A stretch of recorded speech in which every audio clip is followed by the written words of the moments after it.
one of 4 portions of this paper. This paper is chunked into 4 different parts, and I'll ask you to write 4 different parts at a time. This is not the first part in order of sequence. This is the biggest part of your paper. This is the most important portion of your paper, but it is not number 1. Number 1 is your introduction, and we'll talk about how to write the introduction later. In order of sequence, you will write part 2, part 3, and then part 1, and then part 4. So this is part 2, the constructive argument.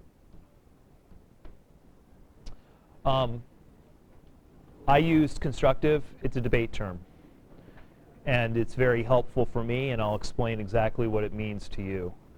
Constructive is your central argument, your reason for believing what you believe, your core affirmation. Constructive is this idea of building something. It's not an idea of responding to something. Does anybody know the section of the paper which is your response to something? The rebuttal. Thank you, Jordan. The rebuttal is a different section. Your constructive is where you stand on your own 2 feet and say, I believe this for these reasons, and here's my research. As such, it's the biggest portion. And you've done a lot of work for it already, a fair amount of work. So if you want to know a basic outline of your constructive, it's your Toulmin model. And I want you to cast your mind back over what we've done for the last few weeks, because we've been building to writing this section of the paper. So how do you write it? When you're looking to write this, first thing you do is review your Toulmin models. I asked you for 2. In my experience, most students pick 1 and use it, and they don't really find a need to use the other.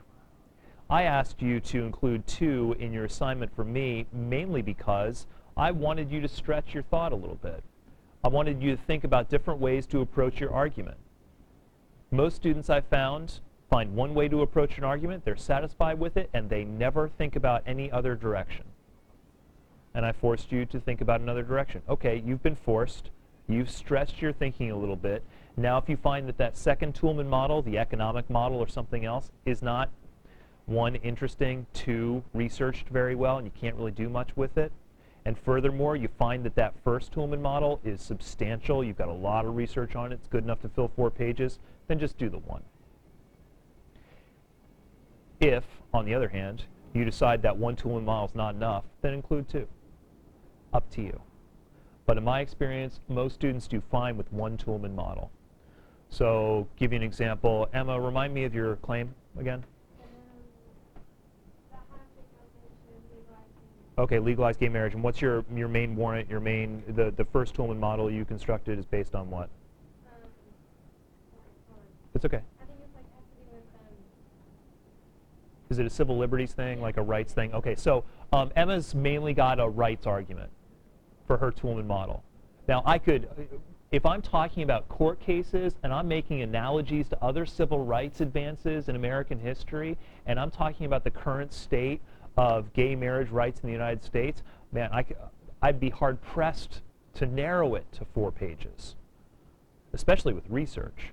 So Emma might find the same thing and say, hey, I don't need an economic argument, or I don't need a moral argument, or I don't need any other kind of argument. I just need the civil rights argument.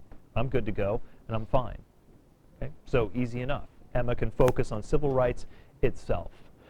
Zach, you're taking us back to the moon. What's your primary Toulmin model? Is the first one?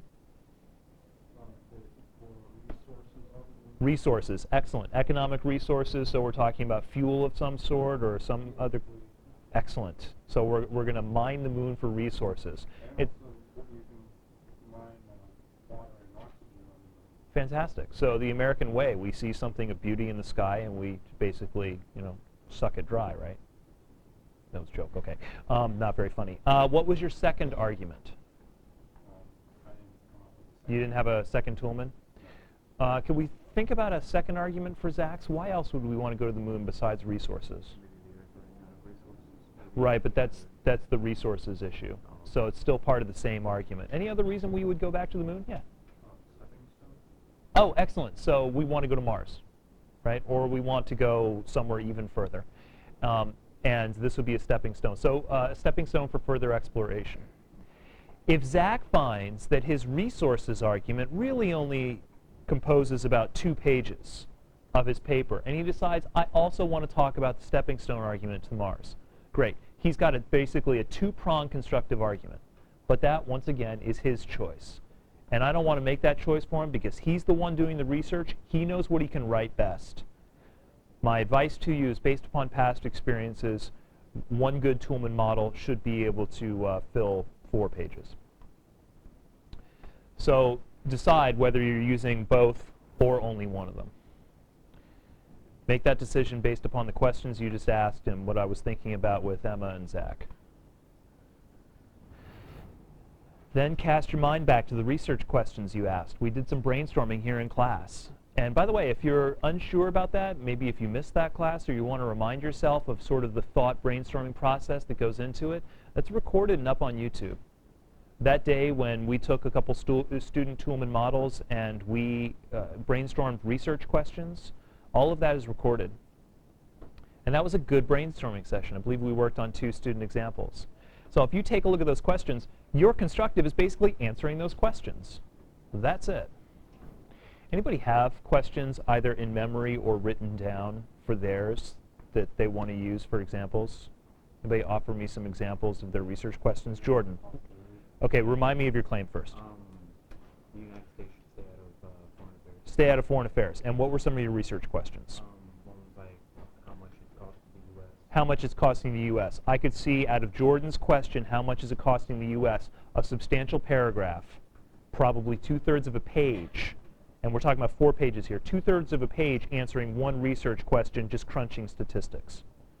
Using the integration method that we've been talking about for the last couple class periods, saying according to this study or according to the U.S. Department of Budget Management, whatever, the war in Afghanistan has cost this much, the war in Iraq has cost this much, and the U.S. has made expenditures to X extent for NATO operations. That paragraph practically writes itself. It's simple. Give me another question. Like how much help that we received. Oh, excellent. So it might be a little bit more difficult to find those numbers, but you could find those numbers, and that might be another substantial paragraph talking about Hurricane Katrina. And you could talk about the devastation and how much assistance we received from other nations. We did receive some assistance, but I see where you're going. You're going with a contrast. We put out a lot more than we get back. I might think also another research question would be how many lives are lost, how many American lives are lost, and there would be another substantial paragraph. So far, Jordan has 3 substantial paragraphs of half a page to 2/3 a page in length per research question. I could, right now, if the research were in front of me, write 1.5 pages to 2 pages of his report on 3 research questions. And that's still leaving out some other issues. So what Jordan will do is take a look at his Toulmin model, and he'll say, okay, here's my Toulmin model, here's my claim, that's what I'm trying to prove.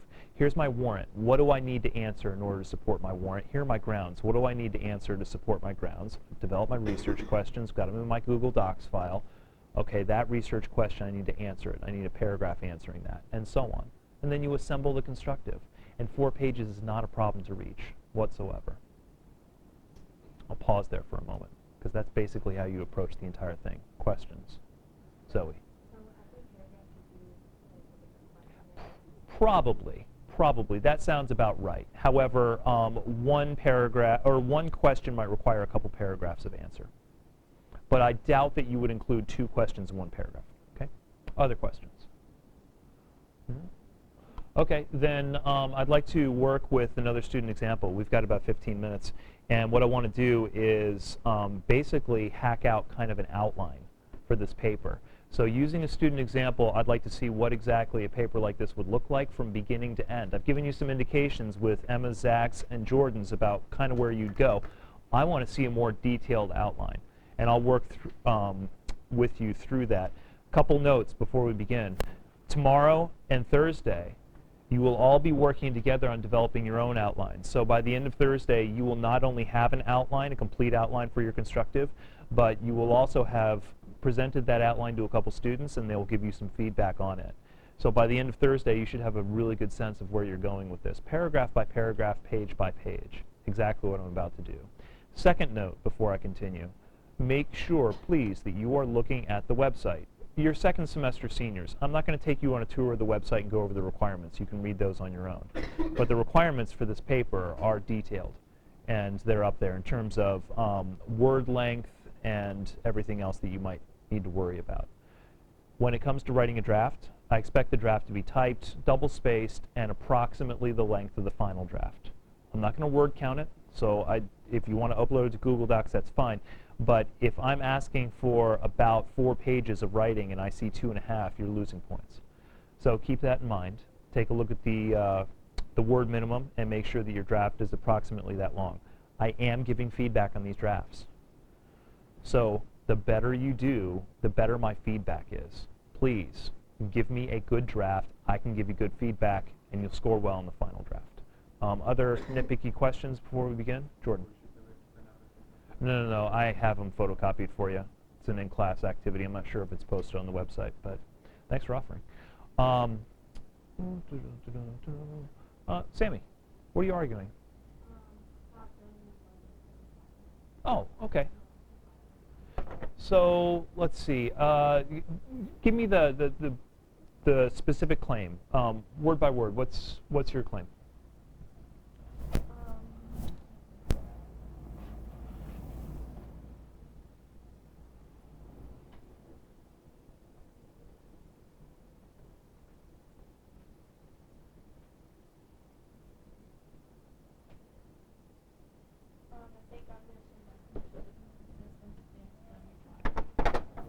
Pause for a moment.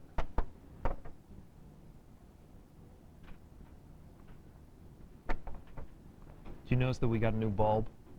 Do you notice it's like twice as bright?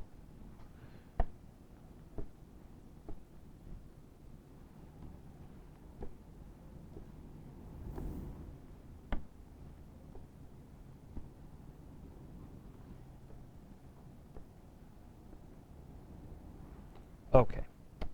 Try this again. Sorry, Sammy. State governments should what?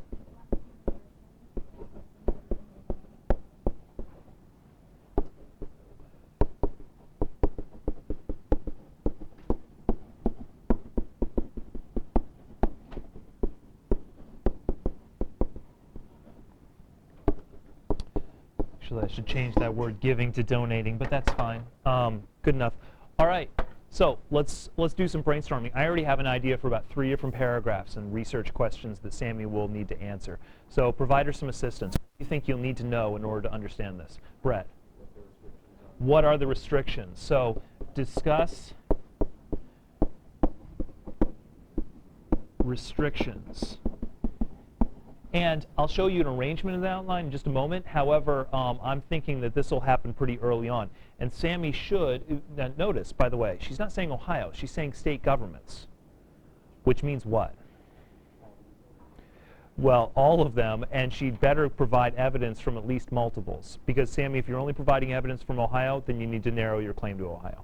But your burden right now is to discuss the restrictions in states, plural. So you don't have to discuss them all, but multiple states. All right, somebody give me something else. Dakota. Okay, so discuss the reasoning behind. Good. And these two would go hand in hand. Discuss restriction rationale. What else? Yes. Oh, interesting. This is Zach's suggestion here is not necessary, but very interesting and could add some flavor to the paper. So let me explain what I mean by that. He's saying, hey, I want a paragraph or so about people's opinions on these restrictions. How do people feel about them? Could be very useful to provide a personal perspective and keep it from being so dry. Because right now, all we have is data. And the data here does not provide very much of a human perspective on this. There's no personality to it. However, if Sammy were to include some opinions on the restrictions, that could add a personal perspective, which could make this writing more interesting. Whose opinions does she need Okay, I want professionals. That's good. Who else? The people who are restricted. Yeah. Those who are restricted. What is that? Okay. Try that again.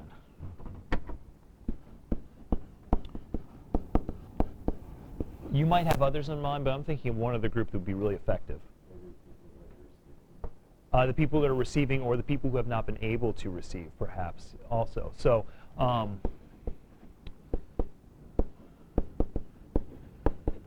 the recipients, especially if you have recipients who say, or potential recipients, or the families thereof, of victims who say, you know what, if we'd had more blood, everything would have been fine. That'll really pull on people's emotions there. But I think this is, Zach's idea is pretty interesting, and that could be a fairly substantial portion. Although, like I said, it's not necessary to providing evidence for this. Sammy, remind us, or tell us, what is your warrant, your primary reason for this? What are you hoping to gain? What's your value? Is A couple of them, but like the state should provide health for all students. Okay, so it's a health warrant, right? We're saving lives. Good. And this is not necessary to proving that. However, it'd be interesting. Okay. So her warrant is a health warrant about saving lives. What else does she need? Her warrant is a health warrant about saving lives. Kim. On lives lost because of income. Yeah, right. Lives lost due to lack of blood. Now, some statistics on that, great. However, I'd also like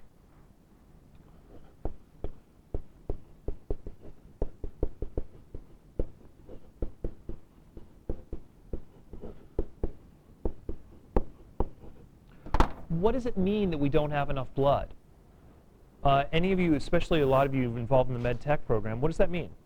Does that mean that people just can't be transfused during surgical procedures? What does it mean that we don't have enough blood? Some surgeries require so much blood, like sometimes they like need 47 pints of blood just for the person to survive.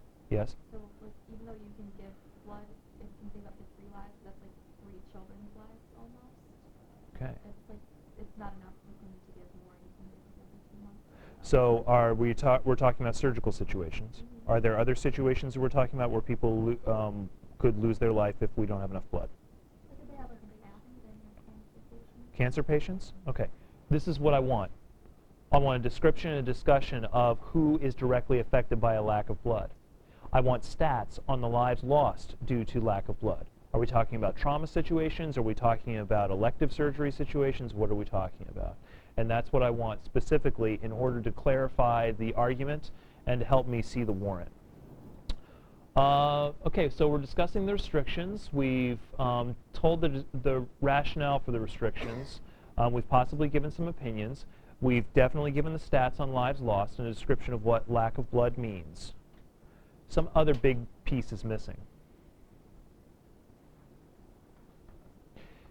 Whenever you are advancing or proposing a new policy, what must you do?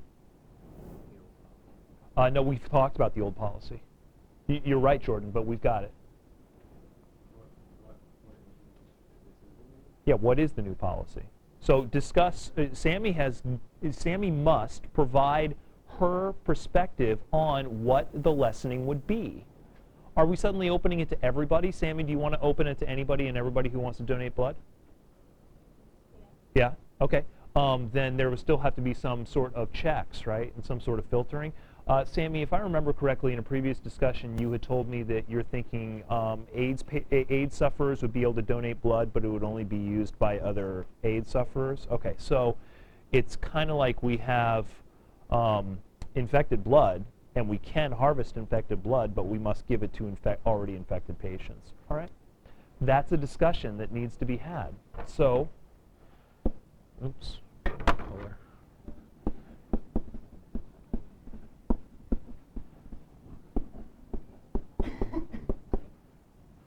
Discuss the new policy.